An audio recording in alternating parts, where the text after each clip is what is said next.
There's a lot of people that's been addressing, some of the shock that a lot of people are having toward Black Americans these days because Black Americans actually set boundaries.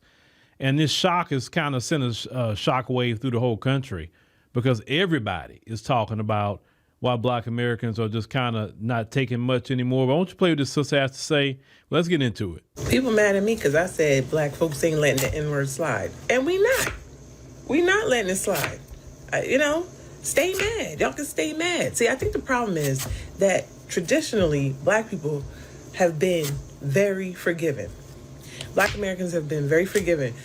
Our culture is Christianity, and it's been turn the other cheek and all of that. And we're not doing that no more. Okay? We're like a scapegoat in a family, in a narcissistic family unit that woke up and decided they're not taking it no more. And if that makes us the villain, so be it. I don't know what to tell y'all. I really don't care. I don't care because we've been taking it for far too long. Far too long. People do stuff to us and we supposed to apologize.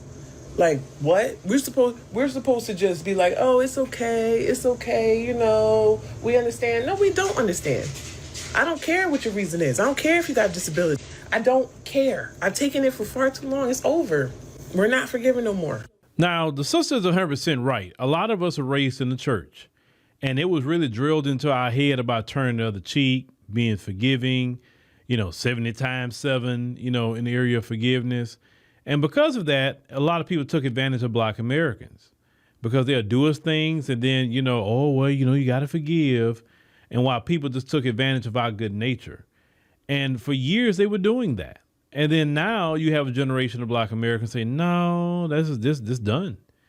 I'm going to treat you the way you treat me. If you respect me, I respect you. If you disrespect me, I'm going to disrespect you probably a little bit more.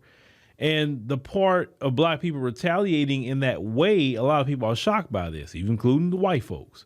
They shocked because Black folks just not putting up with it no more. See, that preacher in that Black church had us hoodwinked in a lot of ways. There's nothing in the scriptures that teach us to just take disrespect from people and be treated any kind of way. No, come on. That's not even healthy. If you're not going to treat me right, well, just leave me alone. I'm cool on that. But Black America has finally set boundaries, and these boundaries should have been set a long time ago. Boundaries on how you access our culture. Boundaries on just how you even talking to us. Boundaries on, having access to the money that we're giving out. Boundaries everywhere. Boundaries with our children. Boundaries with how we want to be educated. We have to set those boundaries to be respected.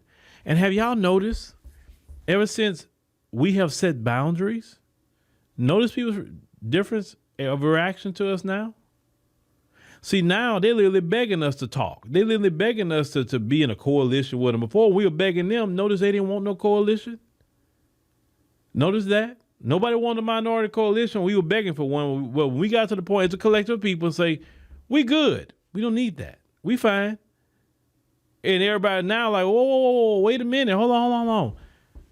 I'm used to you begging to be my friend. And now you like, I don't need your friendship. I'm good. Well, what are y'all doing? You understand what I'm saying? What are y'all doing? As Black Americans, we don't like that. That's what it is. They don't like it. They don't have access to us. Then the main thing they don't have access to anymore is our ability to fight back against white supremacy. That's what they don't have access to.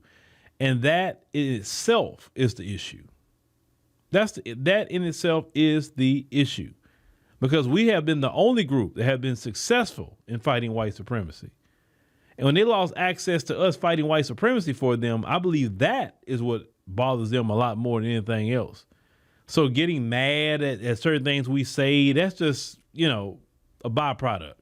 They're upset that they can't call us up. We run out there like a superhero and fight white supremacy while they just hide behind us while we taking the slings and arrows and rubber bullets and everything else that we taking from them. You understand what I'm saying? Because when Black folks get out there and fight, a city about to spend $1 billion.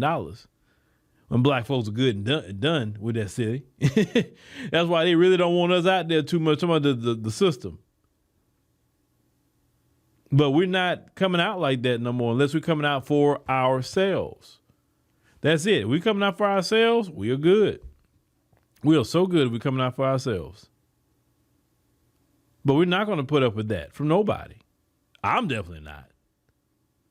But I don't tell any of you to put up with anything. Don't put up with no disrespect. Now, I'm going to say this. Get along with all people. I'm a firm believer of that. I want to get along with everybody. But if you don't want to get along, okay, that's cool. Just leave me alone. Don't disrespect me. But if you disrespect me, well, I got some disrespect for you back. It's just that simple. Black folks are nobody's slaves anymore. Black folks aren't nobody's doormat anymore. Black folks aren't, no one's attack dog. You can go buy you an attack dog, that's what you want, but that's not us. We have neglected ourselves and neglected our community for far too long. And because we neglected ourselves and our community for far too long, it's the main reason why we have to look out for self and do for self. The Honorable Elijah Muhammad told us that a long time ago. Look out for self and do for self. Do for your community. And if black folks would have got on what the Honorable Elijah Muhammad was talking about a long time ago, we'd probably be in this position. Because we would have been doing for self as a collective. We would have been focusing on educating our children as a collective. And not allowing our education to be outsourced to these folks. Because if they don't treat you right, they're not going to educate you right either. We should have been feeding ourselves, growing our own food. You feel me? The way we get to that is boundaries.